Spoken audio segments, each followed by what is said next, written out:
Est-ce que c'est un projet ponctuel ou est-ce que c'est un projet ponctuel Est-ce que c'est un projet ponctuel ou est-ce que ça va être un projet qui va être pérennisé? Non, ça sera un essai, parce que faire une école de formation, c'est un coup d'épée dans l'eau. Mais faire une école de formation pour emmener derrière un principe qui fait que, comme dans tous les pays, vous savez que la formation à tous les métiers ou universitaires n'est pas faite seulement que de la volonté de l'État. Il y a énormément d'initiatives privées qui amènent des institutions privées en accord avec la reconnaissance de l'État de faire de la formation, qu'elle soit purement culturelle ou qu'elle soit à vocation professionnelle.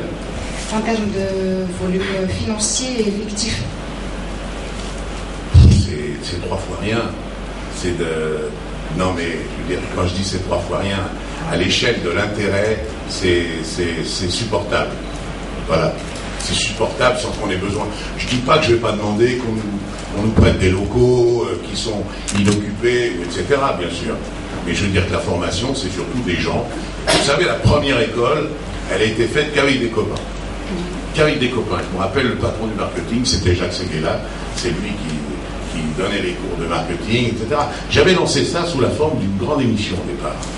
Il y avait une très grande émission en France qui s'appelait Ambition, qui faisait des audiences, il faut dire qu'il n'y avait pas beaucoup de chaînes, mais on faisait 14-15 millions de téléspectateurs par émission, et elle avait pour vocation de former directement, avec des jeunes sélectionnés, le projet qui était le leur.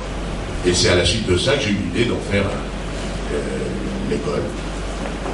À ce que je comprends, c'est que ce projet-là ressemble un peu à une œuvre qualitative. Alors là, quelle serait la nature du contrat qui existe entre vous et l'État mondial? Le contrat? Oui.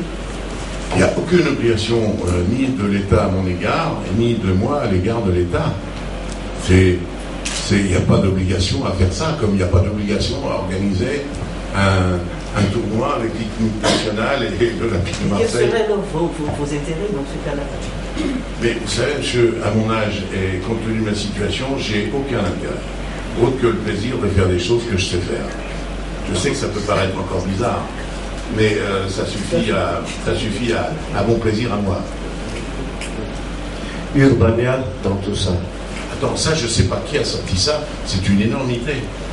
J'ai jamais été ni de près ni de loin, je sais que c'est sorti un jour en France, mais j'ai jamais été ni de près ni de loin dans les actionnaires d'Urbania. Donc, la confusion vient peut-être que dans le site, vous savez que Laurent a un site en France qui marche très bien. Il n'a pas hésité à utiliser mon nom pour donner le nom de son site. Il est malin, mais je ne pouvais pas refuser quand même. Donc il a un site qui marche très bien, et à l'intérieur de ce site, il a quelques activités qui sont en rapport avec des filiales d'Urbania, en particulier sur des agences immobilières, etc. Mais on n'a rien à voir, ils n'ont pas d'intérêt chez Laurent, et Laurent n'a pas d'intérêt chez eux. Pourquoi Madagascar?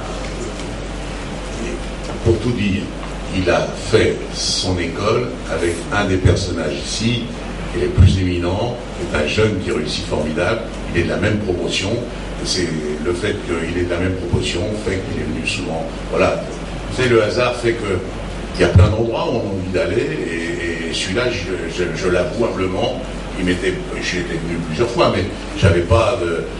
Je veux dire, je n'y étais jamais intéressé d'une manière particulière. Et Laurent m'a dit, tu as tort, il faut que tu viennes une fois, tu verras comme les gens sont accueillants, ils ont envie de faire les choses, ils ne manquent qu'à apprendre, et j'ai constaté que c'était la vérité. On ne sentait pas de... Enfin, je veux dire, les questions du genre quel intérêt vous avez pour venir ici sont rares.